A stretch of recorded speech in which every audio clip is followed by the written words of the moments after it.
Hello সবাইকে, আমি Manisha. Unscripted Manisha চ্যানেলে তোমাদের সবাইকে ওয়েলকাম। আজকে আমার একটা পার্সেল এসছে, তো এটা আমি জানতাম না আমার পার্সেলটা কী জন্য এসছে, তবে আমি আজকে এটা ওপেন করব তোমাদের সাথে।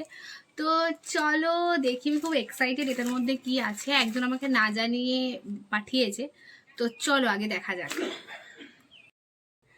আজকাল আমার কাছে এরকম আননোন পার্সন মানে খুব আসছে, যদিও যে দেয় আমি জানি আমাকে কে গিফট পাঠায়। সকাল সকাল ফোন এসছে, আমি অ্যাকচুয়ালি ফোনটা ধরতে পারিনি, তো যাই হোক,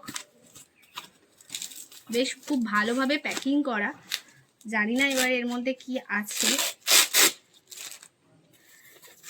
গিফট অনেক রকমের হয় আর কি, জামা কাপড় হয়, তবে এটা তো জামা কাপড় দেখে মনে হচ্ছে না। আমার পছন্দেরই কিছু জিনিস হবে হয়তো, দেখা যাক কি আছে, তারপর তোমাদের সাথে শেয়ার করছি। বই এসছে আমার জন্য দুটো। অভিক দত্তের একটা মেঘ ছায়া।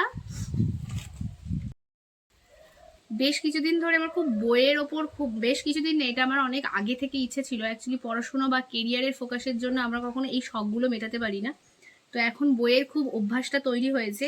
এবছর বইমেলায় বাড়ির সিচুয়েশন আর আমার শরীর খারাপের জন্য আমি যেতে পারিনি, কারণ বাড়ি থেকে বারণ করছিল যে কোথাও যাব না, যেহেতু খুব শরীর খারাপ ছিল। তো সেই জন্য আমার জন্য অর্ডার করেছে বইগুলো। দেখো কি ভালো, অভিক দত্তের মেঘ ছায়া, আর একটা হচ্ছে ভাসান বাড়ি, এটা হচ্ছে শায়ক আমান।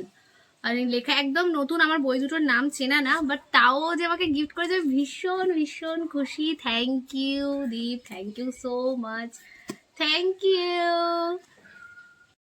অনেকেই বলবে যে বই গিফট করা, সত্যি কথা বই গিফট করা মানে খুব ভালো। সবাই শাড়ি, জামা কাপড়, চুড়ি, লিপস্টিক অনেক কিছুই গিফট হয়, কিন্তু বই গিফট পাওয়ার মধ্যে না একটা আলাদা আনন্দ আছে। যারা বইগুলো ভালোবাসে বা বই পড়তে ভালোবাসে তারা জানবে। আমি অবশ্যই দুটো বই পড়ে রিভিউ দেব।